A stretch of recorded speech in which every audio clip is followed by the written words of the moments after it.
بسم اللہ الرحمن الرحیم۔ ابن سیاد کون تھا؟ کیا یہی دجال تھا؟ ابن سیاد کا نام صافی اور یہ بھی کہا گیا ہے کہ عبداللہ بن سیاد یا سائد ہے۔ یہ مدینہ کے یہودیوں میں سے تھا۔ یہ بھی کہا جاتا ہے کہ انصار میں سے تھا۔ جب نبی پاک صلی اللہ علیہ وسلم مدینہ آئے تو یہ چھوٹا اور یہ بھی کہا جاتا ہے کہ مسلمان ہو گیا تھا۔ ابن سیاد دجال تھا اور بعض اوقات کہانت کرتا تو جھوٹ اور سچ بولتا رہتا تھا۔ اس کی خبر لوگوں میں پھیل گئی اور یہ مشہور ہو گیا کہ یہ دجال ہے، تو نبی پاک صلی اللہ علیہ وسلم نے ارادہ کیا کہ اس کے حالات کی خبر لیں کہ اس کے معاملے کی وضاحت ہو جائے۔ تو نبی علیہ الصلوۃ والسلام چھپ کر اس کی طرف گئے تاکہ اس کی کوئی بات سن سکیں اور اس پر کچھ سوال کر سکیں تاکہ اس کی حقیقت منکشف ہو جائے۔ نبی علیہ الصلوۃ والسلام کے بعد بھی یہ زندہ رہا اور ہیرا کی لڑائی والے دن غائب ہو گیا۔ نبی پاک صلی اللہ علیہ وسلم کا ابن سیاد کے ساتھ قصہ امام بخاری رحمہ اللہ بیان کرتے ہیں کہ ہمیں عبدان نے عبداللہ سے حدیث بیان کی، وہ یونس سے، اور یونس ظاہری سے بیان کرتے ہیں اور ظاہری بیان کرتے ہیں کہ سالم بن عبداللہ نے مجھے بتایا، انہیں ابن عمر رضی اللہ تعالی عنہ نے، کہ نبی علیہ الصلوۃ والسلام ایک گروپ میں ابن سیاد کی طرف گئے تو اسے بنو غلم کے قلعے کے پاس بچوں میں کھیلتے ہوئے پایا۔ ابن سیاد بلوغت کے قریب پہنچ چکا تھا تو اسے نبی علیہ الصلوۃ والسلام کے آنے کا کچھ پتہ نہ چلا، حتیٰ کہ نبی صلی اللہ علیہ وسلم نے اسے ہاتھ سے مارا۔ پھر ابن سیاد کو کہنے لگے، کیا تو گواہی دیتا ہے کہ میں اللہ کا رسول ہوں؟ تو ابن سیاد نے ان کی طرف دیکھا اور کہا، میں گواہی دیتا ہوں کہ آپ امیوں کے رسول ہیں۔ اور ابن سیاد نبی علیہ الصلوۃ والسلام کو کہنے لگا کہ آپ گواہی دیتے ہیں کہ میں اللہ کا رسول ہوں۔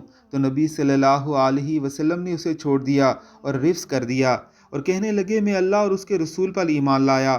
تو نبی پاک صلی اللہ علیہ وسلم نے اسے کہا، تو کیا دیکھتا ہے؟ ابن سیاد کہنے لگا، میرے پاس سچا اور جھوٹا آتا ہے۔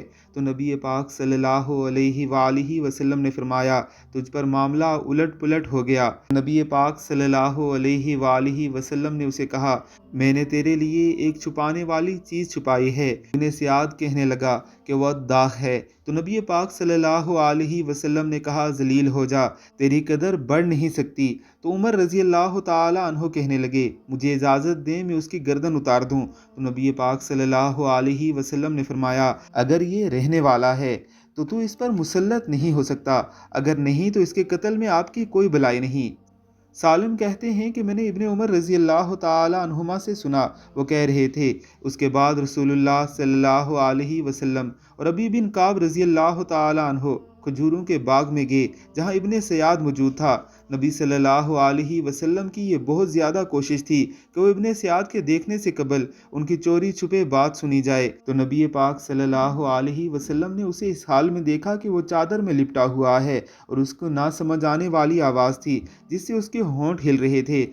اتنی دیر میں ابن سیاد کی ماں نے نبی صلی اللہ علیہ وسلم کو، جو کہ کھجوروں کے تنوں کے پیچھے پیچھے چھپ چھپ کر چل رہے تھے، دیکھ کر ابن سیاد کو کہا، اے صاف، جو کہ ابن سیاد کا نام ہے، یہ محمد صلی اللہ علیہ وسلم ہیں۔ تو ابن سیاد کود کر اٹھ بیٹھا۔ نبی صلی اللہ علیہ وسلم فرمانے لگے، اگر وہ اسے چھوڑ دیتی تو اس کا معاملہ واضح ہو جاتا۔ اسے صحیح بخاری میں حدیث نمبر 1255 کے تحت نقل کیا گیا ہے۔ نبی پاک صلی اللہ علیہ وسلم کا اصل ارادہ یہ تھا کہ اس کو علم ہونے کے بغیر ہی اس کے کلام کو سن سکیں تاکہ اس کی حقیقت کو جان سکیں۔ اب سوال یہ پیدا ہوتا ہے کہ کیا ابن سیاد ہی دجال اکبر ہے؟ مندرجہ بالا حدیث جس میں ابن سیاد کے بعض حالات اور نبی علیہ الصلوۃ والسلام کا اسے امتحان میں ڈالنا مذکور ہے، جس سے یہ ثابت ہوتا ہے کہ نبی صلی اللہ علیہ وسلم ابن سیاد کے معاملے میں توقف اختیار کیے ہوئے تھے، کیونکہ ان کی طرف یہ وحی نہیں کی گئی تھی کہ وہ دجال اکبر ہے، اور صحابہ میں اکثر کا یہ خیال تھا کہ ابن سیاد ہی دجال ہے۔ عمر بن خطاب رضی اللہ تعالی عنہ دوسرے صحابہ کی موجودگی میں حلفاً کہا کرتے تھے کہ وہ دجال ہے، تو نبی علیہ الصلوۃ والسلام نے اس کا انکار نہیں کیا۔ محمد بن منقدر کی حدیث میں موجود ہے، وہ بیان کرتے ہیں کہ میں نے جابر بن عبداللہ رضی اللہ تعالی عنہما کو دیکھا، وہ اللہ کی قسم اٹھا کر کہتے تھے کہ ابن سیاد دجال ہے۔ تو میں نے کہا، آپ اللہ کی قسم اٹھاتے ہیں؟ انہوں نے کہا، میں نے عمر رضی اللہ تعالی عنہ سے سنا ہے کہ وہ اس کی نبی صلی اللہ علیہ وآلہ وسلم کے سامنے قسم اٹھا رہے تھے، لیکن نبی علیہ الصلوۃ والسلام نے اس کا انکار نہیں کیا۔ اسے صحیح بخاری کی حدیث نمبر 6808 کے تحت نقل کیا گیا ہے۔ صحیح مسلم میں ابن عمر رضی اللہ تعالی عنہ اور ابن سیاد کا ایک عجیب و غریب قصہ بھی لکھا گیا ہے۔ نافع بیان کرتے ہیں کہ ابن عمر رضی اللہ تعالی عنہما ابن سیاد کو مدینے کے کسی راستے میں ملے تو اسے ایسی بات کہی جس سے وہ غصے میں آ گیا، حتیٰ کہ جگہ لوگوں سے بھر گئی۔ تو ابن عمر رضی اللہ تعالی عنہما حفصہ رضی اللہ تعالی عنہا کے پاس گئے تو انہیں یہ خبر پہنچ چکی تھی۔ وہ کہنے لگی اللہ تجھ پر رحم کرے، ابن سیاد سے تو کیا چاہتا ہے؟ کیا تجھے اس کا علم نہیں کہ نبی صلی اللہ علیہ وسلم نے فرمایا ہے دجال اس غصے کی بنا پر نکلے گا جو اسے غصہ دلائے گا؟ یہ بھی صحیح بخاری کی حدیث نمبر 2932 ہے۔ تو اس کے باوجود ابن سیاد جب بڑا ہوا تو اس نے اپنے دفاع کی کوشش کی، اس کا انکار کرنے لگا کہ وہ دجال ہے اور اسے اس تہمت سے تنگی محسوس ہونے لگی کہ وہ دجال ہے۔ اس میں وہ دلیل یہ دیتا تھا کہ نبی صلی اللہ علیہ وسلم نے جو دجال کی صفات بیان کی ہیں وہ اس میں نہیں پائی جاتی۔ ابو سعید خدری رضی اللہ تعالی عنہما کی حدیث میں ہے، وہ بیان کرتے ہیں کہ ہم حج یا عمرے کے لیے نکلے تو ہمارے ساتھ ابن سیاد بھی تھا۔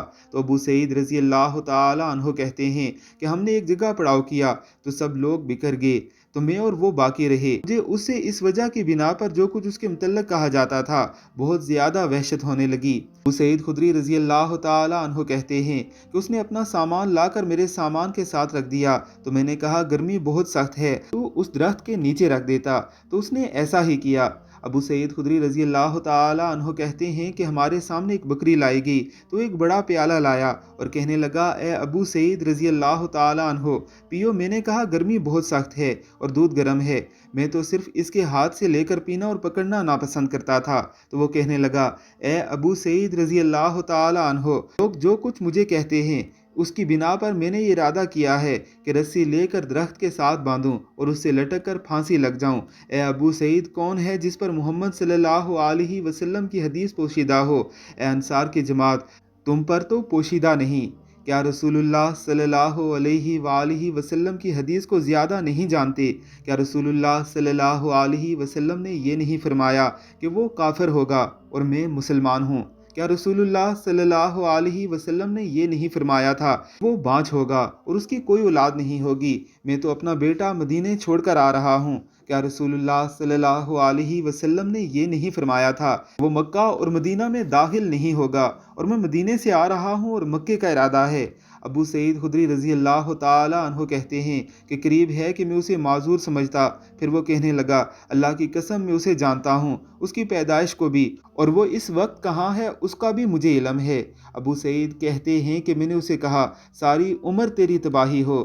اسے صحیح مسلم حدیث نمبر 4211 کے تحت لکھا گیا ہے۔ ایک روایت میں ہے کہ ابن سیاد نے کہا اللہ کی قسم مجھے یہ علم ہے کہ وہ اس وقت کہاں ہے، اس کے ماں اور باپ کو بھی جانتا ہوں۔ اسے یہ کہا گیا کہ تجھے یہ پسند ہے کہ وہ آدمی تو ہی ہو؟ وہ کہنے لگا کہ اگر مجھ پر یہ پیش کیا گیا تو میں ناپسند نہیں کروں گا۔ اسے آپ صحیح مسلم حدیث نمبر 5210 کے تحت دیکھ سکتے ہیں۔ ابن سیاد کے متعلق جو کچھ آیا ہے وہ علماء پر خلط ملط ہے، اس کے معاملے میں انہیں اشکال ہے۔ کچھ تو کہتے ہیں کہ وہ دجال ہے، کچھ کہتے ہیں وہ دجال نہیں، ہر ایک فریق کے پاس دلیل ہے، تو ان کے اقوال آپس میں بہت مختلف ہیں اور ابن حجر رحمہ اللہ نے ان اقوال کے درمیان جمع کرنے کی کوشش کی ہے۔ ان کا کہنا ہے کہ تمیم داری رضی اللہ تعالی عنہ والی حدیث میں جو کچھ ہے وہ اور یہ کہ ابن سیاد دجال ہے کے درمیان جمع اس طرح سے ہو سکتی ہے۔ تمیم داری رضی اللہ تعالی عنہ نے جسے دیکھا وہ بینہ دجال تو وہی ہے اور ابن سیاد شیطان ہے جو کہ دجال کی شکل میں اس مدت کے درمیان ظاہر ہوا یہاں تک کہ وہ اصبہان کی طرف جا نکلا اور وہیں اپنے قرین کے ساتھ جا چھپا یہاں تک کہ اللہ تعالیٰ وہ وقت لائے گا جس میں اس کا خروج ہوگا۔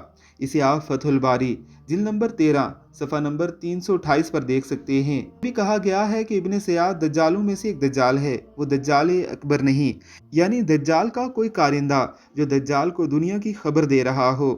لہٰذا اس حوالے سے علماء کرام کے درمیان یہ باتیں مشکوک ہیں کہ ابن سیاد دجال اکبر تھا یا نہیں۔